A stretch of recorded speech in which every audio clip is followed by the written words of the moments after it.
Voilà, bienvenue donc à notre émission Jacques Roger qui démarre encore une fois. Nous profitons pour dire bonsoir à tous ceux qui nous suivent dans les quatre coins du monde. Alors d'ici quelques petites secondes, nous allons donc avoir notre invité depuis Abidjan.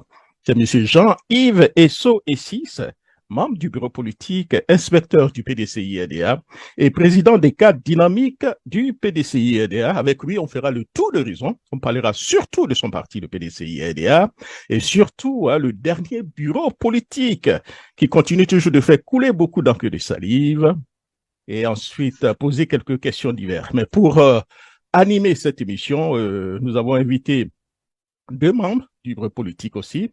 Il s'agit donc de M. Oswald Yao, membre du bureau politique, délégué général du PDCI-RDA depuis Washington, D.C., et M.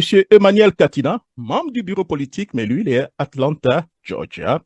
Alors, voilà. Merci beaucoup. Alors voilà, nous allons donc démarrer. Alors nous allons rapidement la première question pour notre invité.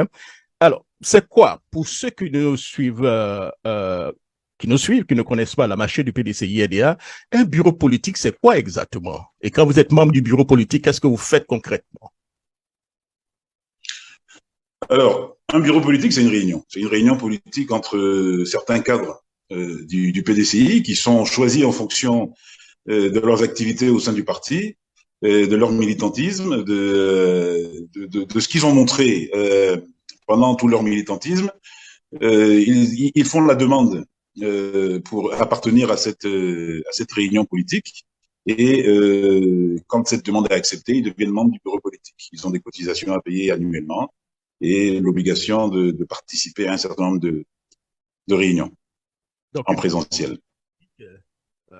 c'est quoi exactement? Qu'est-ce que vous faites à une réunion de bureau politique? Alors, que faisons-nous? Alors, nous avons, comme dans toute réunion, nous avons un ordre du jour avec certains points. Nous avons la présence du président du parti, c'est ça la particularité de cette réunion.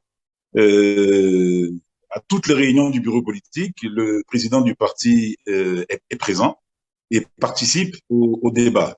Alors, au début de cette réunion, nous avons une allocution du PCO de l'organisation de ce bureau politique, du président du comité d'organisation. Ensuite interviennent le secrétaire exécutif pour faire un bilan de l'activité politique qu'il a menée entre deux bureaux politiques. Et ensuite, le président donne son orientation, il fait son discours d'orientation, son discours d'ouverture, et on commence à descendre les points qui sont à l'ordre du jour.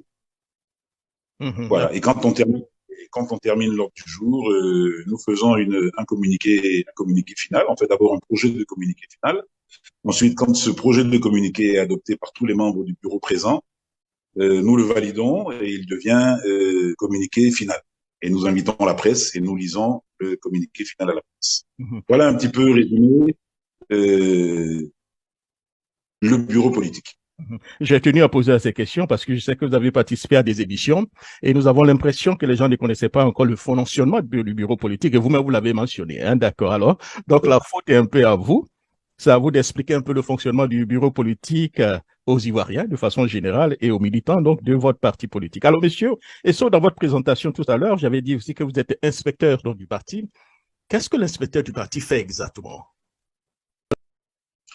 Alors, je dirais aux militants du parti de se référer au statut et règlement intérieur de notre institution, où tout est vraiment détaillé dans certains articles. Mais grosso modo, pour le sympathisant du PDCI qui n'est pas militant, un inspecteur du parti inspecte toutes les structures du parti. Un inspecteur du parti fait des missions à l'intérieur de la Côte d'Ivoire et même dans la diaspora pour visiter les délégations, s'enquérir des différents problèmes ou différentes orientations émanant des bases, et ensuite le rapporte au secrétaire exécutif et au président du parti. Alors, en général, il le rapporte au président du parti, mais comment dire ça, par respect pour la mission qui a été donnée. Et quand c'est le secrétaire exécutif qui propose cette mission, on lui fait un compte-rendu détaillé en direct. Et quand c'est le président qui demande ces missions, on rencontre directement au président. Et